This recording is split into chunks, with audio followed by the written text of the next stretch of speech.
Hello everyone. Today we will solve exercise 10B, class 7 RS Agrawal math. This exercise is based on word problem on percentage. Percentage पर जो word problem है उस पर base ये exercise है ना. And the first question is Rupesh scores 495 marks out of 750 में से रुपेश के 495 मार्क्स आए हैं in his annual examination. Annual की बात चल रही है. तो find the percentage marks obtain by him. Find the percentage of marks obtain by him. चलिए करते हैं. तो मार्क्स ऑब्टेन बाय रुपेश लिख लीजिए आप. मार्क्स ऑब्टेन बाय रुपेश और ये हमें दे रखे हैं 495 और टोटल मार्क्स कितने हैं, मतलब कितने एग्जाम का टोटल एग्जाम है, जो भी सब्जेक्ट है सबके मिला के टोटल मार्क्स थे आउट ऑफ 750. तो परसेंटेज मार्क्स पूछे हैं. अब देखिए मार्क्स का सवाल आप डायरेक्ट फॉर्मूले से भी कर सकते हैं, वरना यूनिटरी मेथड जब हमने इंट्रोडक्शन वाली वीडियो करी थी इससे पहले वीडियो में तो वहां परसेंटेज बताया था हमने. परसेंटेज माने पर सेंट, पर माने पर होता है प्रत्येक, सेंट माने 100. हर 100 में जो भी चाहिए वो परसेंटेज. मतलब क्या है यूनिटरी मेथड से. चलो मैं करता हूं कि 750 में मार्क्स आ रहे हैं 495 तो 1 माएंगे 490 अपॉन 750 और परसेंटेज का मतलब 100 में कि 100 में कितने मार्क्स थे 100 से मल्टीप्लाई कर दें, है ना.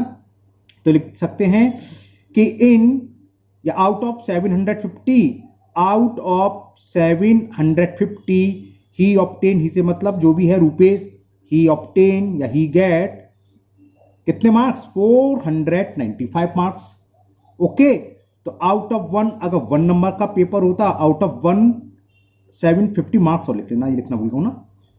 Out of 1 marks he obtain तो इसका क्या कर देंगे divide, simple unitary method 795 upon 750 और परसेंटेज का मतलब 100 यानी कि हमें 100 में निकालना है. तो out of 100 he got 495 into 100 upon 750. ये 0 से 0 कैंसिल हो गया. देखें 5 से कैंसिल करें, 5 से होगा 5 1 जा 5 और 5 5 जा 25. 5 से ये कैंसिल करा हमने, 5 9 जा 45, 4 बचा 4 का मतलब 45, 5 9 जा 45. ओके. 3 से फिर कैंसिल हुआ, देखो 3 5 जा 3 3 जा 3 3 जा और 5 1 जा 5 2 जा 33 इंटू 2 कितना हो गया 66%. तो उसके टोटल परसेंटेज कितने हुए, रुपेश गॉट 66%, है ना. तो इसी तरह से सारे क्वेश्चन होने हैं. ये परसेंटेज बेस पर है. मार्क्स वाले सवाल आप चाहो तो डायरेक्ट भी लिख सकते हो, मैं आपको कर देता हूं दूसरे मेथड से. क्या परसेंटेज मार्क्स क्या होते हैं, परसेंटेज मार्क्स होते हैं मार्क्स ऑब्टेन, जो भी मार्क्स आए हैं वो marks obtain into 100 upon total marks, जितने भी नंबर का एग्जाम हो सब मिलाकर, है ना. टोटल नंबर लिख दिया मैंने, टोटल मार्क्स. तो मार्क्स ऑब्टेन कितने हुए थे इसके 495 इंटू 100 आउट ऑफ कितने थे, टोटल मार्क्स कितना था 750. ये ऊपर हम कैलकुलेट कर चुके हैं तो यहां मैं डायरेक्ट लिख देता हूं. ये आ गया 66%. सेम ही तो था, ये देखो दिखाता हूं 495 इंटू 100 अपॉन 750. तो आपकी मर्जी है, परसेंटेज वाले सवाल ऐसे कर देना तुरंत हो जाएगा और ज्यादातर सवाल आपके यूनिटरी मेथड से होंगे. ठीक है. Now we will solve question number 2 and the question 2 is monthly salary of a typist is 15,625 rupees. वो मैंने लिख लिया. आगे है if he gets an increase 12%. Increment जो होता है हर साल हर महीने जो भी हो रहा हो उसको इंक्रीज कितना हुआ, he gets an increase 12%. Find his new salary. तो इंक्रीमेंट लिख लो. इंक्रीमेंट कितना है, इंक्रीमेंट इज 12%. तो हमने एक फॉर्मूला बताया था 12% मतलब x परसेंट ऑफ y क्या होता है, x इंटू वाई अपॉन 100. तो इसका 15,625 का पहले 12% निकालो कि उसका इंक्रीमेंट हुआ कितना. तो लिख लो टोटल इंक्रीमेंट या खाली इंक्रीमेंट भी लिख सकते हो आप. टोटल इंक्रीमेंट कितना, पहले 15,625 था, इसका 12%, तो क्या करते हैं 12/100, या ये भी लिख सकते हो टोटल की जगह आप यहां भी लिख सकते हो 12% इंक्रीमेंट, ये हो गया। बाकी इसको सॉल्व कर लेते हैं, 5 से कैंसिल करते हैं पहले, 5 2 जा और 5 से मतलब 0 का 0 आ गया, 5 से कैंसिल हो गया, 5 3 जा 15, 5 1 जा 5, कैरी यहां गया 12, 5 2 जा 10 और 5 5 जा, अब 2 से हो गया 2 6 जा और 2 10 जा। ठीक, अभी और भी हो जाएगा 5 से, देखो 5 2 जा, 5 से काट दिया मैंने, 5 6 जा और 5 5 जा 20, नहीं कुछ गलत कर दिया, हाँ गलत कर दिया, 5 6 जा 30, 1 बचा तो 5 2 जा 10 और 5 5 जा, ये हुआ, और 2 से ये 3 बार कैंसिल, ये 6 2 5 बार कैंसिल हुआ है, इसका आप मल्टीप्लाई कर दीजिए तो ये आ गया 1875 रुपीज। तो इतना इंक्रीमेंट हो गया। उसकी मंथली सैलरी थी 15,625, 1875 रुपीज इंक्रीमेंट हो गया, यानी कि बढ़ गई, इंक्रीज हो गई। तो न्यू सैलरी क्या हो जाएगी, ओल्ड सैलरी प्लस जो इंक्रीमेंट हुआ है, जो पैसे सैलरी में बढ़े हैं, तो बस लिख दो। तो न्यू सैलरी क्या होगी, 15,625 प्लस 1,875 रुपी, ब्रैकेट में लिख दो ये भी, 5 + 5 10, कैरी 1, 7 2 9 और कैरी 1 का था 10, कैरी 1, 8 6 14 1 15, कैरी 1 1 1 2 5 7 1। तो ये न्यू सैलरी हो गई 17,500 रुपीज। तो new salary of typist will be 17,500 rupees. Clear? Next question, listen carefully. Question is, the excise duty on a certain item has been reduced to 760 from 950. मतलब पहले duty 950 थी, घटकर रह गई 760 रुपीज। तो फाइंड द रिडक्शन परसेंट। तो इसको लिखो, पहले लिखो ओरिजिनल ड्यूटी लिख लेते हैं, ओरिजिनल मतलब जो कम होने से पहले थी, या एक्साइज ड्यूटी बिफोर रिड्यूस, कैसे, चलो ऐसे लिख देना, ये लैंग्वेज आ सही है। तो लिखो एक्साइज ड्यूटी बिफोर रिड्यूस, कम होने से पहले जो थी वो थी 950 रुपीज, रुपी 950, ठीक है ना। और रिड्यूस होने के बाद कितनी रह गई 750। तो लिख दो excise duty after reduction, excise duty after reduction कम होने के बाद इज इक्वल, ये रह गई 760। तो पूछा है इसमें फाइंड द रिडक्शन परसेंट, कितने परसेंट कम हुई। तो कैसे निकालेंगे, वो यूनिटरी मेथड से।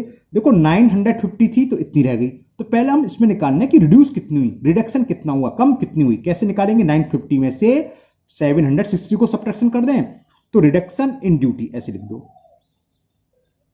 रिडक्शन ऑन ड्यूटी, और एक्साइज और लिख लेना, रिडक्शन ऑन एक्साइज ड्यूटी। कितना कम हुआ, 950 रुपए पहले जा रहे थे, अब जा रहे हैं 760। तो पहले तो हमने ये निकालना कि कुल कम कितनी हुई, कितने हुआ, देखो 0 का 0, 15 में से 6 जाएगा 9 है, 8 रह गया, 8 में से 7 सेपरेट करेंगे 1, 190 रुपीज कम हो गई। परसेंटेज कैसे निकालते हैं, जो कम हुई है वो इंटू 100 अपॉन ओरिजिनल, या फिर आप यूनिटरी मेथड से कि 950 रुपीज ड्यूटी थी तो इतनी कम हो गई, 1 रुपया ड्यूटी होती तो कितनी कम हो गई, 190 अपॉन 950, 100 में। क्लियर। तो परसेंटेज रिडक्शन क्या होता है, मैं फॉर्मूले से निकाल देता हूं, फॉर्मूले से एक लाइन में हो जाता है, इसलिए आप लोग लिख लीजिए परसेंटेज रिडक्शन, ये होता है रिडक्शन। इसी तरह इंक्रीमेंट होता है, अगर इंक्रीमेंट का होता तो रिडक्शन की जगह इंक्रीमेंट आ जाता, या इंक्रीज डिक्रीज जो भी वही आ जाता है ना। परसेंटेज रिडक्शन क्या होगा, रिडक्शन इंटू 100 अपॉन ओरिजिनल जो शुरू में है, ओरिजिनल से मतलब जो शुरू में थी, अपॉन क्या लिखूं से, ओरिजिनल ड्यूटी लिख देता हूं,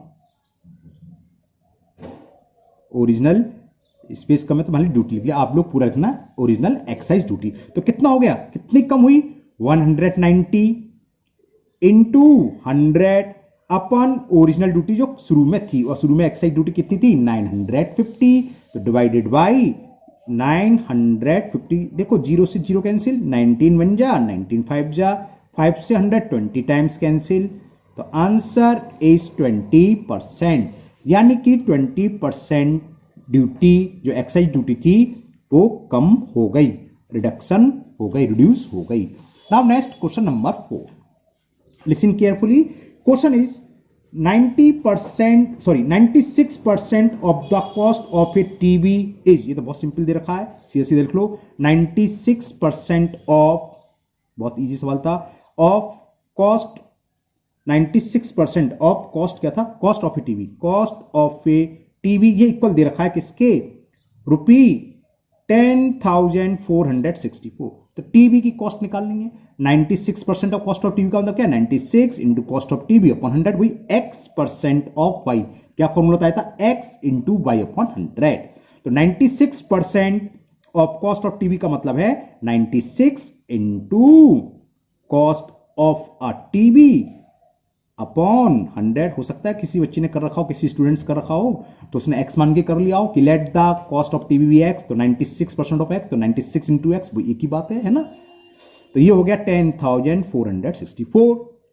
अब तो बस क्रॉस मल्टीपल करना है, तो कॉस्ट ऑफ टीवी निकलेगी, तो cost of a TV set या ओनली टीवी इज 10,464, 100 ऊपर जाएगा, वही क्रॉस मल्टीप्लिकेशन से बोलते हैं, अपॉन में क्या जाएगा 96, 4 से कैंसिल हो रहा है, 16 से भी हो जाएगा, चलो 4 से कैंसिल करते हैं, 4 2 जा 8, कैरी 1, 16 हो गया, 4 4 जा, 4 से इसी काटते हैं, 4 2 जा 8, 2 कैरी है 24, 4 6 जा 24, 4 1 जा 4 और 4 6 जा 24, अगेन 4 से 4 6 जा 24, 4 से कैंसिल कर दे रहे हैं, 4 6 जा 24, 2 कैरी 2 का था 2 1 21, 4 5 जा 21, 4 4 जा 16, 6 से कट जाएगा, 6 से कट जाएगा, 6 से काट दो, 6 बन जा 6 ना जाने कि 6 9 जा 109 इंटू 100, ये 109 है इंटू 100, तो कितना हो जाएगा रुपी 10900, क्या हो गया ये 10,900, तो cost of TV will be 10,900 rupees. तो ये 4 क्वेश्चन हुए। नाउ 5th क्वेश्चन करते हैं, तो देखो इजी है ना, बहुत इजी है, अगर फॉर्मूले में कोई प्रॉब्लम होती तो आप यूनिटरी मेथड अप्लाई कर सकते हो, मैंने दोनों तरीके से करा दी है ना। तो now we will solve question number 5, listen carefully, question 5 is 70% of the students in a school are boys, कोई स्कूल है उसमें 70% बॉयज है, यानी कि 30% कौन हो गया, गर्ल्स बची, तो गर्ल्स रह गई, okay. The number of girls is 504, तो find the number of boys in the school, चलिए करते हैं।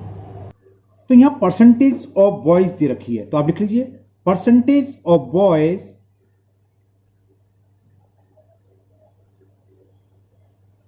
इन अ स्कूल इज 70%। अब भाई स्कूल में कौन कौन पढ़ता है, अभी बॉयज या गर्ल्स, दो ही लोग तो पढ़ते हैं, तो 70% बॉयज हैं, तो बाकी कौन है, गर्ल्स, तो बाकी कितने परसेंटेज में से, परसेंटेज का मतलब क्या होता है, 100 में से माइनस करो, आप दूसरे का परसेंटेज निकाल सकते हो, जितने लोग हैं, जैसे बात चल रही है स्कूल की बात है ना, तो स्कूल में हमें पता है या तो बॉयज होंगे या गर्ल्स हैं, अगर 70% बॉयज हैं तो गर्ल्स कितने परसेंटेज होंगे, 100 माइनस 70 यानी कि 30, तो नंबर ऑफ गर्ल्स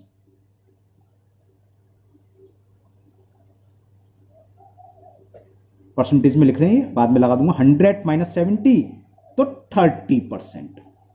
यहां तक आपको समझ में आ गया। तो जो भी स्कूल है उसमें 70% बॉयज और 30% गर्ल्स हैं। कुल स्टूडेंट्स हमें मालूम नहीं मालूम, लेकिन इतना मालूम है जितने भी स्टूडेंट्स हैं उसका 70% बॉयज और उन बच्चों का यानी कि उन स्टूडेंट्स का 30% क्या है, गर्ल्स, और हमें गर्ल्स दे रखी है। Number of girls in school is given और दैट इज इक्वल टू 504। मैं लिख देता हूं, number of girls in school is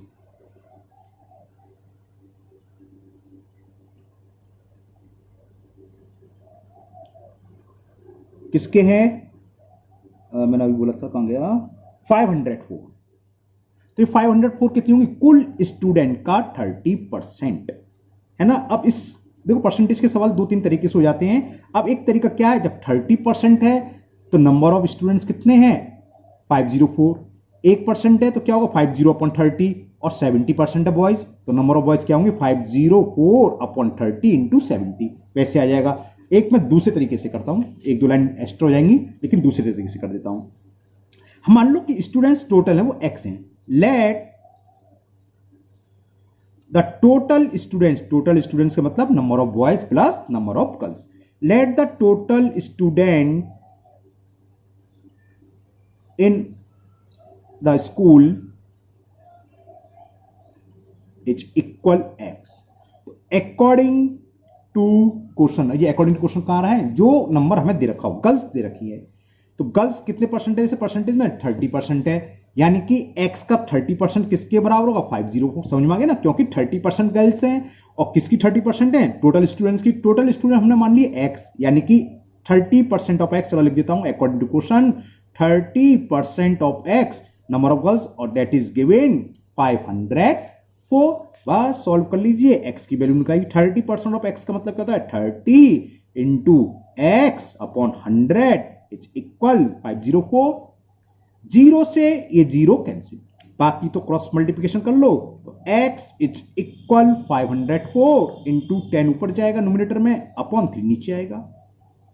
clear, 3 से कैंसिल कर लो, 3 1 जा, 3 से कैंसिल कर लो, 3 1 जा 3, 2 कैरी, 2 का मतलब 20, 3 6 जा 28, फिर 2 3 8 जा 24, तो x इज इक्वल 1680। यहां x निकला है, x क्या था टोटल स्टूडेंट्स। अब इसके बाद दो तरीके हैं बॉयज का निकालने के, क्या, या तो टोटल स्टूडेंट 1680 आ गए 1680, हमें ये मालूम है नंबर ऑफ गर्ल्स है 504, तो अगर हम 1680 में से 504 को सब्ट्रैक्ट कर दें तो क्या निकल के आएंगे नंबर ऑफ स्टूडेंट्स, मतलब कौन नंबर ऑफ बॉयज, सॉरी है ना, क्या निकल के आएंगे नंबर ऑफ बॉयज। अरे टोटल स्टूडेंट्स इतने हैं, गर्ल्स हमें मालूम है, तो बॉयज क्या होंगे टोटल स्टूडेंट्स गर्ल्स को सब्ट्रैक्ट कर दें नंबर ऑफ बॉयज। या दूसरा तरीका 70% बॉयज हैं टोटल स्टूडेंट्स के, तो अगर हम इसका 70% निकाल लें तो नंबर ऑफ बॉयज निकलाएंगे। मैं परसेंटेज से निकाल के दे रहा हूं क्योंकि परसेंटेज का टॉपिक है तो आपकी प्रैक्टिस है इसलिए, लेकिन आप डायरेक्ट कर सकते हो number of boys is equal to 1680 minus number of girls यानी कि 504। आंसर सेम आएगा, मैं चेक करा दूंगा अभी आपको दोनों से। तो number of boys is total student का कितने परसेंट है 70, तो टोटल स्टूडेंट हमने निकाल लिए इंटू 70 अपॉन 100, जीरो से ये जीरो कैंसिल, जीरो से ये जीरो कैंसिल। अब तो सिंपल मल्टीपल करना है, 7 8 जा 56 कैरी 5, 7 6 जा 42 और 5 47 कैरी 4, 7 1 जा 7 और 4 11। तो नंबर ऑफ, ये तो कैलकुलेशन का था ना, नंबर ऑफ बॉयज आ गए 1176, यानी कि 1176। Okay clear. अब जरा हम उससे चेक करें, टोटल स्टूडेंट्स कितने आए थे, 1680, तो नंबर ऑफ गर्ल्स क्या होंगी, नंबर ऑफ बॉयज होंगे total students minus number of girls 504। यहां से करें, 10 में से 4 गया 6, यहां 7 रह गया और 6 में से 5 गया 1, 1176। तो it is the answer of question number 5। Okay, अब क्वेश्चन नंबर 6, ये ध्यान रखना जो बुक में आंसर दे रखा है ना वो 1680 दे रखा है तो वो गलत है।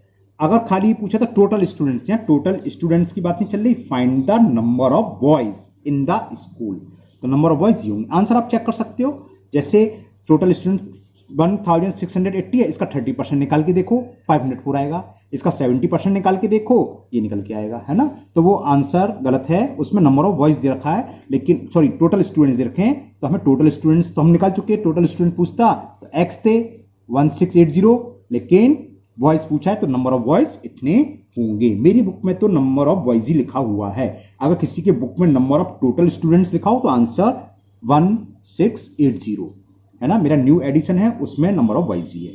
Now next question number 6, an ore contain 12% copper, तो मैं शॉर्ट में लिख लेता हूं पहले, कॉपर की क्वांटिटी कितनी रखी है 12%, how many kilogram of the ore are required to get 69 kg of copper.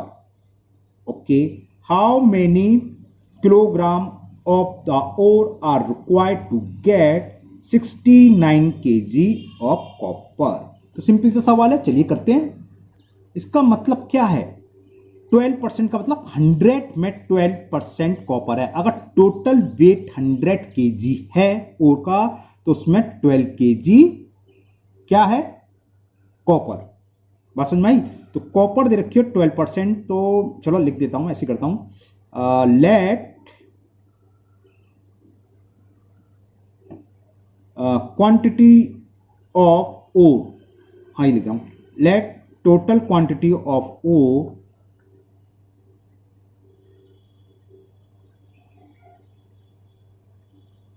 Is equal 100 kg. जब परसेंटेज में दे रखा हो तो हम 100 मान लेते हैं, लेकिन हर सवाल 100 मान के नहीं होता है. x मान के सारे सवाल हो जाते हैं. 100 कब कब मान सकते हैं? जब 100 की बात आई गई है तो आप समझ लो, जब हमें सब कुछ परसेंटेज में दे रखा हो, 2-3 क्वांटिटी दे रखी हो और तीनों चारों परसेंटेज में, तो 100 मान के सवाल हो जाएगा. 2 परसेंटेज में दे रखी हूं और एक कोई नंबर दे रखा हो, जैसे इसमें था एक नंबर दे रखा है, एक परसेंटेज रखी है. कैसे? मैं आपको दोबारा पढ़ता हूं आपके लिए, सुनिए.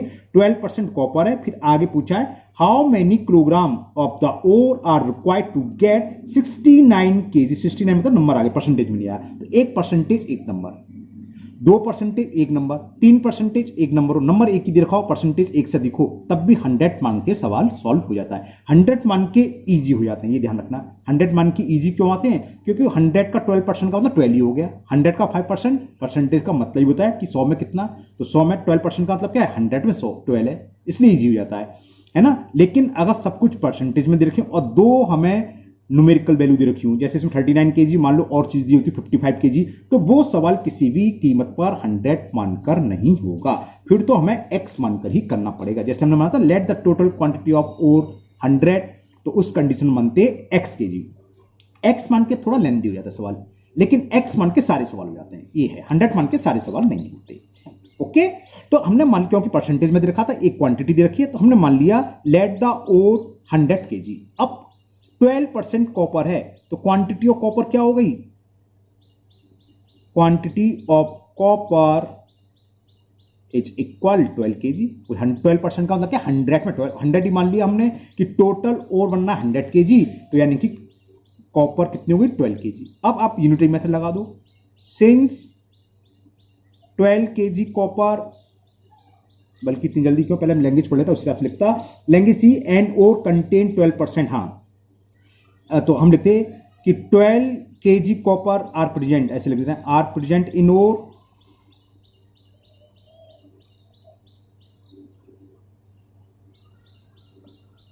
देन ओर इक्वल टू, ओर कितनी है टोटल? 100 kg, है ना. 100 मान ली थी कि टोटल ओर कितनी है? 100 kg. सो यूनिटरी मेथड, सो 1 kg कॉपर है. अगर 1 kg कॉपर है तो कितनी होगी? 100 अपॉन 12 kg. और कितनी कॉपर की बात चल रही है यहां पर? कि 69 kg कॉपर है.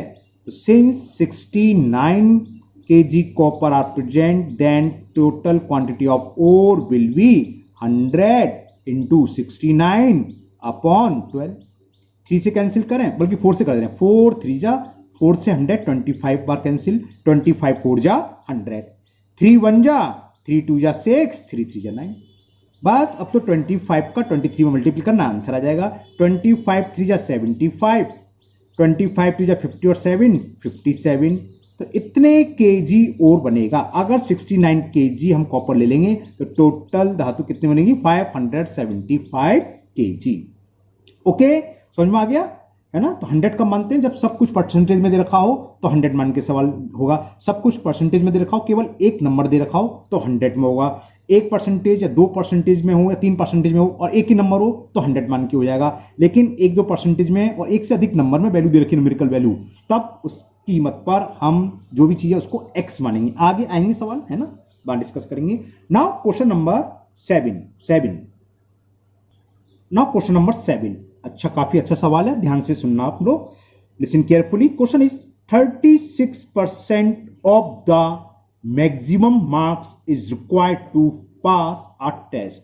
पास होने के लिए मैक्सिमम मार्क्स का हमें कितना चाहिए? 36। मैक्सिमम मार्क्स से मतलब जितने नंबर का भी एग्जाम है, मान लो अगर 100 नंबर का है समझाने के लिए, तो उसको 100 में कितने परसेंट, 100% का मतलब होता है 100 में पास होने के लिए 36 मार्क्स चाहिए, है ना? क्लियर?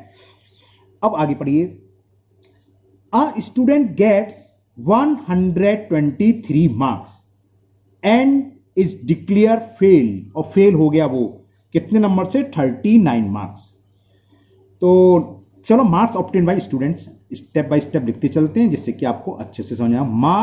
मार्क डकाई को लिख दिया, मार्क्स ऑब्टेन बाय स्टूडेंट, एक ही है तो एक ही लिखो, स्टूडेंट। किसने मार्क्स उसको मिले? 123।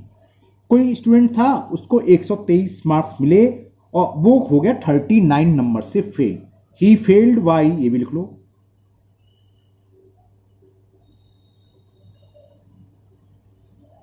39 मार्क्स। ओके, 39 मार्क्स से क्या कैपिटल ना दिया, 39 मार्क्स से फेल हो गया।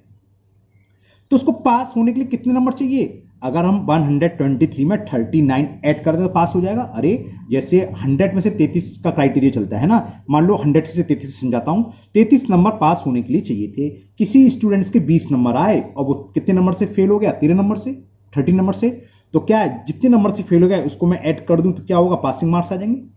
तो इससे हमें पासिंग मार्क्स मालूम पड़ेगा कि उस एग्जाम में पासिंग मार्क्स क्या होगा? This plus this. समझ में आ गया ना? जो स्टूडेंट्स ने ऑप्टेन कर रहे हैं वो, और जितने नंबर से वो रह गया, जितने नंबर से फेल हो गया, प्लस कर दें तो पासिंग मार्क्स आ जाएंगे। तो मिनिमम पासिंग मार्क्स क्या हो गए? मतलब कम से कम जितने मार्क्स चाहिए पास होने के लिए। क्या बात है, आज कैसे गलती हो रही है? मिनिमम एन ये है ना, मिनिमम पासिंग मार्क्स क्या होगा? टोटल मार्क्स ऑब्टेन प्लस जितने मार्क्स से वो फेल हो गया। तो कितना हो गया? 3 + 9 12, कैरी 1, 3 3 6, बस, और 1। इतने मार्क्स चाहिए। ठीक, अब हमने अभी थोड़ी देर पहले समझा रहे थे, हम x का मानते हैं, 100 का मानते हैं। यहां देखो दो न्यूमेरिकल वैल्यू आ गई, 123, 39।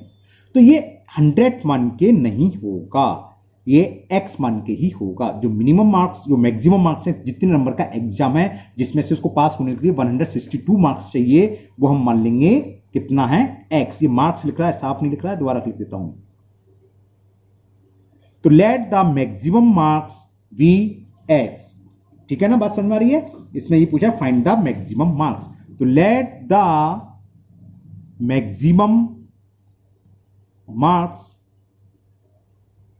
We x. मैक्सिमम मार्क्स का मतलब जो पेपर हो रहा है वो x नंबर का है, जिसमें से इसको 162 चाहिए पास होने के लिए। अब यह पासिंग मार्क्स गिवन है, शुरू में दे रखा था, कितना है? 36% of the maximum marks is required to pass a test. यानी कि x का 36% किसके बराबर? Passing marks. और पासिंग मार्क्स हम निकाल चुके, पासिंग मार्क्स कितना है? 162 पर पास हो रहा है। तो समझ में आ गया, यानी कि अकॉर्डिंग टू क्वेश्चन, चलो मैं एक प्लस लाइन बढ़ा देता हूं, 36% ऑफ x पासिंग मार्क्स हैं, और ये इक्वल किसके हैं? 162। समझ में आ गया? अब तो बस हो गया, सॉल्व कर लिए। 36 into x upon 100 is equal 162। Value of x will be 162 into 100 upon 36। 36 2 जा नहीं कैंसिल होगा, 100 में कैंसिल नहीं करना चाह रहा था, अब तो कैंसिल करना पड़ेगा। तो चलो करते हैं, पहले से करते हैं, 2 से करते हैं। चलो 2 1 जा 2 8 जा, ओके, फिर 2 से काटा, 2 8 जा 16, 2 1 जा 9 से कट जाएगा, देखो 9 2 जा और 9 9 जा, 2 से ये 50 टाइम्स, तो ये तो आ गया, सिंपल था। 9 5 जा 45, 450। तो जो मैक्सिमम मार्क्स है एग्जाम से, यानी कि 450 मार्क्स का टेस्ट था, जिसमें पास होने के लिए कितने नंबर चाहिए थे? 162। तो मैक्सिमम मार्क्स ऑफ एग्जाम कितना हो गया? 450 50। तो फाइंड द मैक्सिमम मार्क्स, तो लिख दो मैक्सिमम मार्क्स इज, इसको बहुत अच्छे से समझ में चलना, कभी कभी स्टूडेंट्स को प्रॉब्लम होती है और ये परसेंटेज के सवाल हैं, हो सकता है आपने कर रखा हो किसी और मेथड से, तो ये नहीं कि वो गलत है, वो भी सही है। देखो एक मेथड और था, वो मैं समझा दूं, उसको समझाने में बच्चों को थोड़ी दिक्कत होती है, लेकिन उससे छोटा है, क्या बताता हूं। देखो यहां देखना, हम डायरेक्ट लिख देते, पासिंग मार्क्स निकालते, 123 मार्क्स उसको मिले, 39 मार्क्स से वो फेल हो गया, तो पासिंग मार्क्स कितने चाहिए, ये प्लस ये 120 मार्क्स, ठीक है ना। अब x का 36% निकाल दे, डायरेक्ट आंसर आ जाता, इतना लंबा चौड़ा लिखने की जरूरत नहीं थी, है ना। है तो ये बस इसमें लैंग्वेज लिखी है और कुछ नहीं है। नाउ नेक्स्ट क्वेश्चन नंबर 8, एक क्वेश्चन और कर देते हैं, question number 8। Now question number 8 and the question 8 is a fruit seller had some apple, कोई फल विक्रेता है, उसके पास कुछ एप्पल्स हैं, okay, he sells 40% of them, उनमें से वो 40% बेच देता है, और उसके बाद क्या बचते हैं, and still has 420 apples, 40% Apple बेचने के बाद उसके पास 420 एप्पल बचते हैं, ओके। तो find the number of Apple he had originally, यानी कि शुरू में उसके पास जो एप्पल थे, नंबर ऑफ एप्पल, वो फाइंड करना है। तो देखो क्या दे रखा है इसमें, 40% सेल कर दिए, सोल्ड हो गए, तो कितने परसेंट बेचे उसने, 60%। अरे क्या होता है, हम फल को बेचने या तो बिकेंगे या नहीं बिकेंगे, है ना, ये परसेंटेज की बात चलती है, जो एक परसेंटेज दे रखा है 100 से माइनस करना, दूसरा निकलता है, मतलब सेल हो गए, तो रिमेनिंग क्या होंगे, 100 में से 40 को माइनस कर दें, 60% बचे। बात समझ में आ रही है ना। हर सवाल के दो तरीके होते हैं करने के, तो छोटा तरीका था, इस सवाल को मैं दोनों तरीके से कर देता हूं। तो हमने बच्चे कितना लिख लो, रिमेनिंग एप्पल, ये तो यहां तक तो सब दोनों तर्क से करना है। अब रिमेनिंग छोटा तरीका देखो, रिमेनिंग एप्पल्स परसेंटेज में निकालेंगे तो क्या आएगा, 100% में से जो सोल्ड हो गए वो निकाल लो, 60% बचे। अब हम मान लेते हैं नंबर ऑफ एप्पल भी x, let the number of Apple, Apple से मतलब ओरिजिनल जो शुरू में थे, है ना, नंबर ऑफ एप्पल भी लिखना चाहो लिख सकते हो, एट स्टार्टिंग एक्स। अब कितने परसेंट बच रहे हैं, रिमेनिंग का मतलब बचे हुए 60%, तो किसका होगा, जो थे, यानी कि एक्स का 60%, और कितने बच रहे हैं 420, तो आप डायरेक्ट लिख सकते हो क्या, 60 अकॉर्डिंग टू क्वेश्चन लिख लो पहले शॉर्ट में, according to question 60% of x is बचे हुए एप्पल, और बचे हुए एप्पल हमें गिवन है 420, रिमेनिंग एप्पल्स लिख रहा है, रिमेनिंग एप्पल्स इज 420, तो 60% ऑफ एक्स इक्वल टू 420, और 60% ऑफ एक्स का मतलब 60 into x upon 100 is 420, zero से जीरो कैंसिल यहां कर दे रहे हैं, बाकी क्रॉस मल्टीप्लीकेशन, तो x इज इक्वल 420 इंटू 10, और 6 का आएगा नीचे आएगा, 6 से 42 7 टाइम्स, और जीरो ये रहा, तो x कितना आ गया 700, यानी कि फ्रूट सेलर के पास स्टार्टिंग में कितने एप्पल थे, तो लिख सकते हो fruit seller had 700 apples at starting, okay. यहां तक समझ में आ गया, दोबारा देख लो आप, परसेंटेज का है मामला, यहां दोबारा देख लो, ये था क्या था, ये दे रखा हमें कि उसने 40% एप्पल बेच दिए, उसके बाद उसके पास कितने एप्पल बचे, 420 एप्पल बचे, तो बताओ कुल कितने एप्पल थे। तो एक तरीका तो मैंने बताया था कि रिमेनिंग एप्पल निकाल लिए 60%, है ना, यहां तक ठीक है। अब देखो जरा, ये तो समझ में आ गया, अब दूसरा मेथड समझो, यहां तक तो हमें सेम करना है। दूसरा मेथड थोड़ा लेंथी हो जाएगा, वो भी बता देता हूं, और 2 लाइन तो सेम लिखनी है। हमने मान लिया लेट नंबर ऑफ एप्पल, वही ओरिजिनल, यानी कि स्टार्टिंग में number of apples be x, अब एक्स का कितने परसेंट सोल्ड कर रहा है, 40%, तो नंबर ऑफ सोल्ड एप्पल, हो सकता है किसी स्टूडेंट से ऐसे कर रखा हो, तो ये भी सही है, गलत नहीं है ना, तो नंबर ऑफ सोल्ड एप्पल या नंबर ऑफ एप्पल सोल्ड ऐसे भी ले सकते, number of OIA sold Apple, जो हमने एप्पल बेच दिए वो कितने हैं, कितना कह रहा है, एक्स का 40%, यानी कि एक्स इंटू 40 अपॉन 100, और 2 से 2 कैंसिल, 2 से 5, तो उसने 2x अपॉन 5 एप्पल्स और लिख लेना, मैं खाली एपी लिख रहा हूं, इतने एप्पल्स बेच दिए, थे कितने स्टार्टिंग में x, इतने बेच दिए, तो बचे कितने, वही जो थे उसमें से जो बेच दिए उसको माइनस कर दें। आपके पास मान लो 20 एप्पल, आपने भाई कोई भी फ्रूट सेलर है उसके पास 20 एप्पल थे, 12 बेच दिए तो कितने बचे, 8 कैसे निकाला, जो थे 20 में से जितने बेच दिए उसको माइनस कर दें, तो रिमेनिंग एप्पल क्या आएंगे, तो remaining apple as total starting में x थे 2x/5 ये बेच दिए, x का मतलब x/1, इसका एलसीएम 5 आ गया तो 5x - 2x, 5x में से 2x सब्ट्रैक्ट करा 3x/5 ये बचे, और ये हमें गिवन है भाई कितने बचे हैं, ये तो बचे, कितने बचे हैं 3x/5, और वो गिवन था कि remaining Apple is 420, remaining apples 420, तो रिमेनिंग क्या आया, रिमेनिंग आया 3x/5, तो यानी कि 3x/5 की वैल्यू किसके इक्वल है, 420, x की वैल्यू निकाल लो, यहां क्रॉस मल्टीप्लिकेशन से होता है 5 ऊपर जाएगा 3 नीचे आएगा, 3 से 14 टाइम्स, 14 5 जा 70 और एक 0, 700 एप्पल्स उसके पास बचे। अब वही हमने ऊपर निकाला था x = 700 बचे, नहीं सॉरी स्टार्टिंग में उसके पास 700 एप्पल्स थे। तो परसेंटेज के हर सवाल दो तरीके से होगा, हर सवाल है ना, तो अगर किसी ने कर रखी हुई है एक्सरसाइज, हमने किसी और मेथड से कराया हो, उसने और किसी मेथड से करा हो, तो ये नहीं कि उसका गलत है और ये भी नहीं कि हमारा गलत है ना, हमने जैसे इसी सवाल को दो तरीके से करके दिखाया, और मैथ तो कई तरीके के सवाल होते हैं, कुछ कुछ सवाल कई मेथड से हो जाते हैं, ये भी नहीं है कि 8-10 तरीके से होंगे, 2-3 मेथड होते हैं हर सवाल के, है ना, लेकिन सही होना चाहिए, किसी मेथड से करो जो आपको समझ में आए। तो आज के वीडियो में हम इतने ही क्वेश्चन करेंगे 1 to 8, बाकी नेक्स्ट वीडियो में ये एक्सरसाइज कंप्लीट नहीं होगी क्योंकि 27 क्वेश्चन है, कम से कम 3 वीडियो बनेंगे, 8 क्वेश्चन करेंगे तब जाके ये कंप्लीट होगी, क्योंकि थोड़े बड़े बड़े भी सवाल होते हैं, है ना। तो मुझे उम्मीद है आपको यहाँ तक के सवाल बहुत अच्छे से समझ में आ गए होंगे और आपको वीडियो भी पसंद आई होगी। अगर आपको वीडियो पसंद आई हो तो चैनल को लाइक करें, है ना, वीडियो को लाइक करें, और अगर पहली बार चैनल पर आए हो, पहली बार वीडियो देख रहे हो तो चैनल को सब्सक्राइब करना ना भूलें, साथ ही साथ बेल आइकन को जरूर पुश कर दें, जिससे कि मैं इसका जो नेक्स्ट पार्ट अपलोड करूंगा तो वो आपका मिस नहीं होना चाहिए, आपका कंटिन्यू पढ़ाई चलना चाहिए। वैसे भी लॉकडाउन चल रहा है, ट्यूशन कोचिंग क्लासेस सब बंद हैं, तो लेकिन आप लोगों को डरने की कोई जरूरत नहीं है, मैं हूं ना, सब जितने भी आपको क्वेश्चन चाहिए आप मुझे बताइए, जो भी सॉल्यूशन चाहिए आप कमेंट बॉक्स में बस कमेंट करिए, सेम या नेक्स्ट डे आपको उसका सॉल्यूशन मिल जाएगा। ठीक है, फिर मिलते हैं नेक्स्ट वीडियो में। Thank you, have a nice day.